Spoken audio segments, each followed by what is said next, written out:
Nobody respected the new girl. They mocked her plain uniform, ordered her around, and joked that she wouldn't survive a day on base. But hours later, those same soldiers would be standing at rigid attention, realizing the woman they tried to break outranked every single one of them. You're watching the Storyscape, and today, one military base will discover exactly who they were messing with. Arden Locke arrived at Ridgepoint Base just after sunrise, when the wind was sharp and the concrete still held the night's cold. Cargo trucks rumbled across the yard, jet engines groaned somewhere in the distance, and every corridor buzzed with tense, hurried footsteps. Something was wrong here. Something big. The kind of tension you could feel before anyone said a word. Arden moved quietly, her bag slung over one shoulder, her expression unreadable. She looked like someone who belonged to no one and nothing, exactly the image she needed. The less they noticed, the more control she kept. Halfway down the main hallway, 3 soldiers leaned against a wall, whispering. One nudged the others when Arden approached. "Is that her, the new analyst?" "Analyst? She looks like an intern. Someone better show her where the cafeteria is before she wanders into a restricted zone." A soft burst of laughter followed, the kind meant to sting. Arden walked past them without reacting, but she heard every word. She also knew that in a few hours, their careers would depend entirely on her. The security checkpoint at the entrance scanned her ID card. The guard paused. His eyes widened at the sleek black vertical stripe, one most personnel didn't even know existed. "Ma'am, hold on. Do you need escort clearance?" The second guard straightened so fast his chair scraped the floor. Should we notify command?" The scanner didn't beep. It didn't flash. It simply unlocked every door in a smooth mechanical click that made the guards look like they'd just seen a ghost. Arden gave them a polite nod and walked through. Inside the operations wing, 10 personnel crowded around glowing monitors, their faces lit cold blue by satellite feeds and tracking data. None of them looked up. They were too buried in panic. One staff sergeant barked from across the room without even checking who he was talking to. "Hey, new girl, sort these reports and bring them to my desk." Arden stopped. The red stamp across the top of the folder he was waving said, "For command authorization only." He didn't even notice what he was holding. Arden stepped forward, took the file gently from his hand, and placed it back on the table. The sergeant's irritation flared. "Did you not hear me, rookie? I said—" But he didn't finish his sentence because the captain standing near the door had finally turned around, and the moment his eyes landed on Arden Locke, his entire posture snapped into form. "Ma'am," he whispered. The sergeant blinked. "Ma'am? Her?" The captain swallowed hard. She's not the new girl.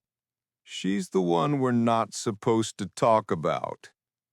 The room fell silent, and none of them knew that Arden Locke wasn't here to join the base. She was here because the base had already failed, and she was the only one with the authority to fix what they had broken. The room stayed frozen for several seconds, as if the air itself refused to move. Arden Locke didn't raise her voice, didn't lift her chin, didn't do anything that looked like power. Yet every trained instinct in that room suddenly recognized it. Authority didn't always announce itself. Sometimes it just stood there and waited for people to catch up. The staff sergeant who had barked orders at her finally shifted, his bravado draining from his face. I didn't know," he stammered. Arden simply replied, "You weren't meant to." That was the thing about Arden.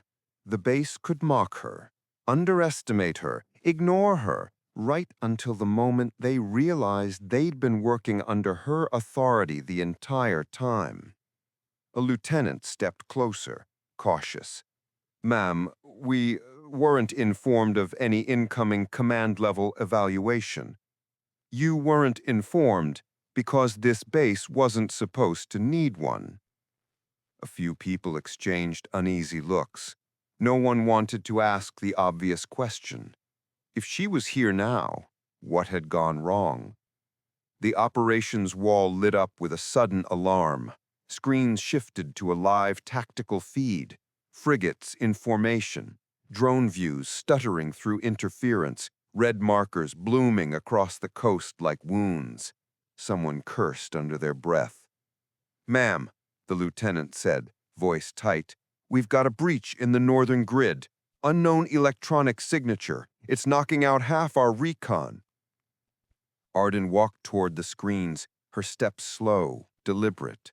She didn't ask for permission. She didn't need it. The moment she reached the main console, the technician stepped aside instinctively as if a deeper chain of command had just entered their peripheral vision. "This isn't a standard breach," Arden murmured, studying the pulse pattern. "It's targeted. Someone is probing your defenses, specifically yours." A major frowned. "Our defenses? Ridgepoint isn't even on the primary attack map." Arden looked at him calmly. "Enemies don't probe what isn't important." A cold silence spread, and in that silence, some of them finally understood. Arden didn't come here for an inspection. She came because something had found them. With a flick of her wrist, she opened an encrypted channel they didn't even recognize. The console lights shifted, blues turning to a deep red, then overlaying symbols none of them had clearance to interpret. "Ma'am," the captain whispered, "that system isn't accessible from this base." "It is now." One by one, the screen stabilized. The interference cleared. Satellite feeds sharpened to razor-focused clarity. Data poured in, classified levels they had only heard rumors about. What authorization is that?" the sergeant asked, voice shaky. Arden didn't look away from the display. "Black Tier Command." The entire room stiffened. Black Tier wasn't just higher than their rank. It was above command itself. It belonged to people whose names weren't on rosters. People the military pretended didn't exist. "So that means," the lieutenant whispered. "It means," Arden said quietly, "this base doesn't outrank me. I outrank it." The weight of those words settled heavily over everyone. Someone swallowed. Someone else stepped back without meaning to. Even the hum of the machines felt quieter. But before anyone could speak again, the warning sirens on the far wall exploded to life, because whatever was probing the base had just stopped testing their defenses and started attacking them outright. The sirens howled through the operations wing, cutting through every conversation, every doubt, every unanswered question. Red lights pulsed across the ceiling, throwing harsh flashes over Arden's calm expression. Soldiers rushed to stations, their earlier arrogance collapsing under the weight of pure adrenaline. "What's happening?" the sergeant yelled. A technician's fingers flew over the controls. "Perimeter sensors just went dark, all of them." The major swore. "That's impossible. They're on independent power." "Not if someone overrides them from outside," Arden said softly.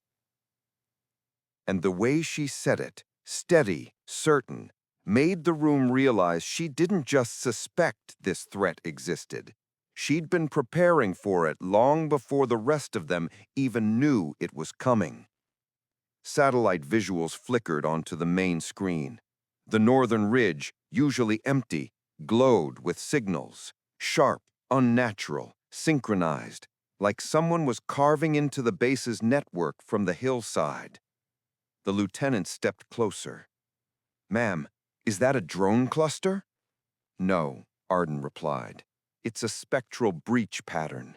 Someone is trying to blind the base and silence your communications at the same time. Who would even have the tech for that? Someone whispered. Arden didn't answer, because she knew. And she also knew saying the name out loud would cause a level of panic she couldn't afford. Not yet.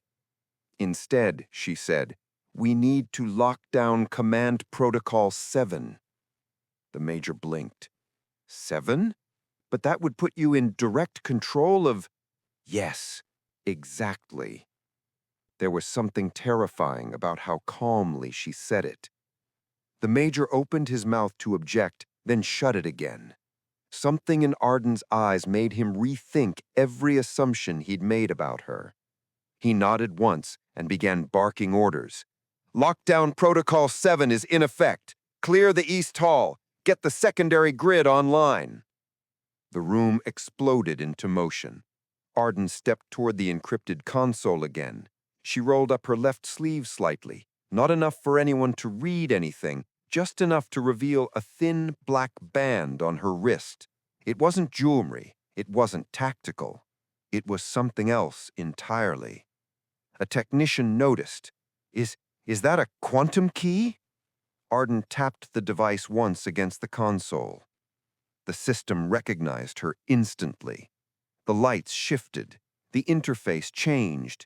New menus appeared. Menus even the base commander would never have seen. The entire room fell silent. A woman they had mocked an hour ago had just unlocked a level of authority none of them had imagined still existed. The screens reconfigured into a single tactical display, data streams aligned, encrypted channels connected, and ghosted signatures popped into visibility along the ridge. Arden zoomed in. A cluster of heat signatures pulsed beneath camouflage nets, machinery, antennas, portable arrays, not drones, not vehicles, a staging point. Ma'am, how did they get that close to the base without triggering anything? The captain asked. They didn't bypass your systems, Arden said. They rewired them. The sergeant choked out. Rewired? That would take days. Yes, and it took them exactly 3. Everyone stared at her. You knew, the major said. You knew this was coming. Arden didn't deny it. I knew someone would test the base eventually. I didn't know it would happen this soon. Her tone was steady, but beneath it there was something sharper, a calculation, a deadly calm that even the senior officers looked unsettled. The alarm shifted pitch again. This time it wasn't sensors failing. It was the opposite. Ma'am, something just activated on the ridge, a technician said, voice tight. Arden's eyes flicked to the screen. Heat spikes flared, one after another, like a line of matches being lit across the hillside. That's ignition, Arden said quietly. They're powering up. Powering up what? The lieutenant asked. Arden exhaled once, a controlled breath, and signal cannon. The room went still. Once it fires, Arden continued, eyes narrowing at the pulsing ridge, every channel, every drone, every aircraft within 50 miles will go blind. And when that happens, she said, eyes narrowing at the pulsing ridge, they won't stop at blinding you. They'll walk straight through your defenses unless someone on this base knows how to shut them down. And now, finally, everyone in the room understood who that someone was. The ridge outside the base glowed brighter with each second, heat signatures multiplying across the tactical screens as if a wildfire was crawling straight toward them. Inside the operations wing, alarms pulsed in jagged red flashes, while personnel scrambled between consoles, shouting updates that overlapped in a rising tide of panic. The emitter on the ridge was entering its final charge phase, and every officer in the room understood what that meant. If it fired, Ridgepoint Base would go blind in an instant. Ma'am, we're at 90 seconds until full output, a technician warned as he wrestled with distorted satellite feeds. The major beside him muttered something like a prayer disguised as a curse. 90 seconds? That'll cripple every channel we have. Arden didn't flinch. She didn't even turn her head. Her voice remained steady and almost quiet, but that was what made every person closest to her snap into attention. "Then stop wasting time," she said, and her restraint was sharper than any shout. The lieutenant stepped up beside her, tense enough to vibrate. "If we lose comms, we lose every patrol, every aircraft, every team in the field." Arden's eyes stayed on the ridge. "That's why they're using a signal cannon, not to blind you temporarily, but to erase you entirely." The sergeant behind them sputtered at that. "Erase us? Who even has the tech?" Arden didn't answer because she knew that revealing the origin now would create a panic she couldn't afford.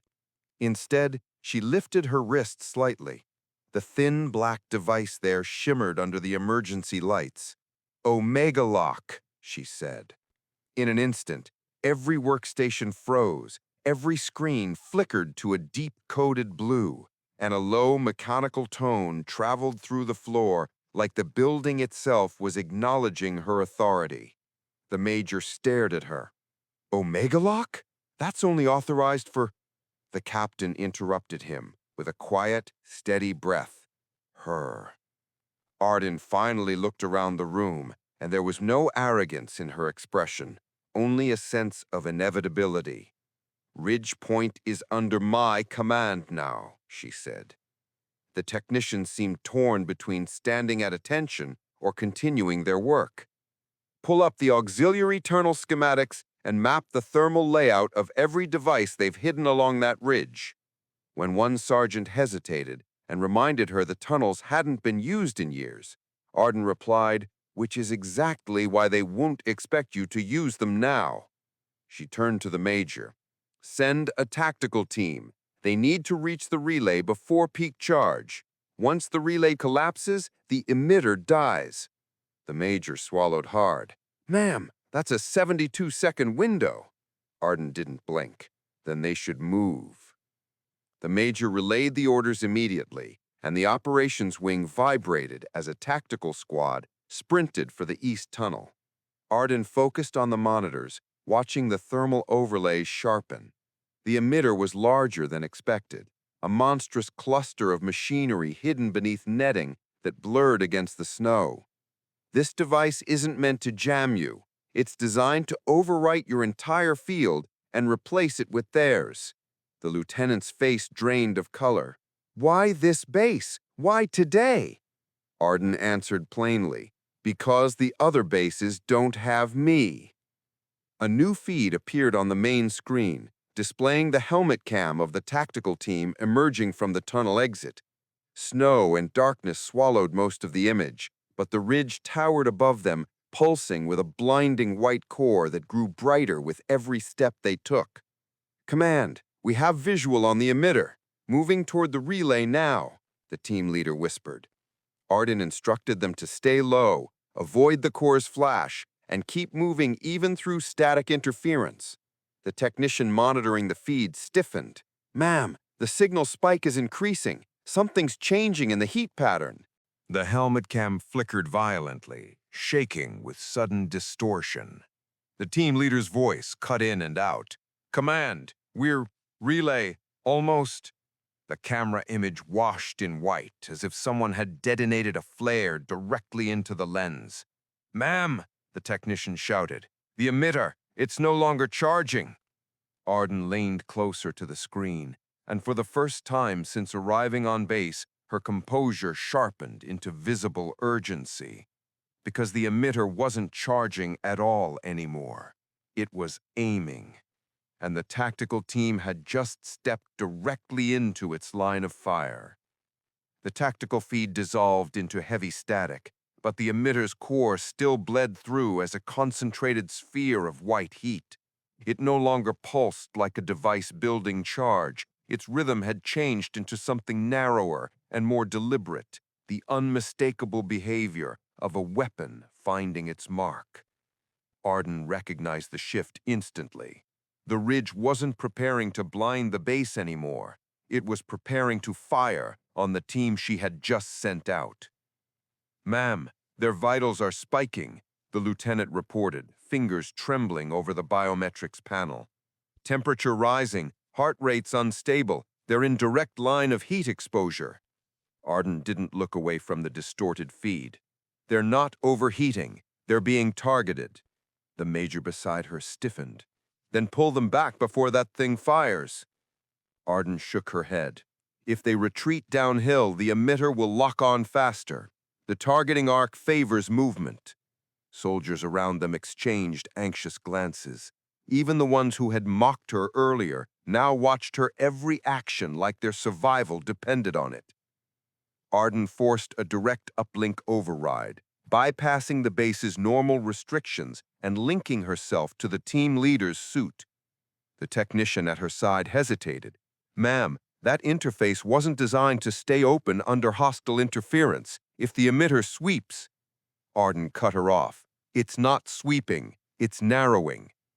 With a few keystrokes, the helmet cam flickered back, just long enough to reveal the team crouched behind a crumbling snowbank, the emitter's glow turning the air around them into a trembling haze. "Command, something's happening," the team leader said through static. "The whole ridge looks like it's shifting," Arden replied without softening her tone. "It's aiming at you. Move now. 10 meters east. Get behind the relay wall." The squad reacted instantly, sprinting toward a small slab of reinforced metal partially buried in snow, an old structural barrier most soldiers wouldn't have bothered noticing. Arden had spotted it the moment she analyzed the terrain. It wasn't much, but it offered a small blind wedge the emitter couldn't hit without burning out part of its coil. As the team moved, the first discharge tore through the snowbank behind them, a white-hot blast so intense it melted the camera feed into a blur. On screen, the shock wave looked violent enough to liquefy plating. Several technicians recoiled from the monitors. Arden simply leaned in closer, watching for any sign of movement. "Command, we felt that," the leader breathed when the feed steadied. "What was it?" "A partial discharge. The next one will be full power."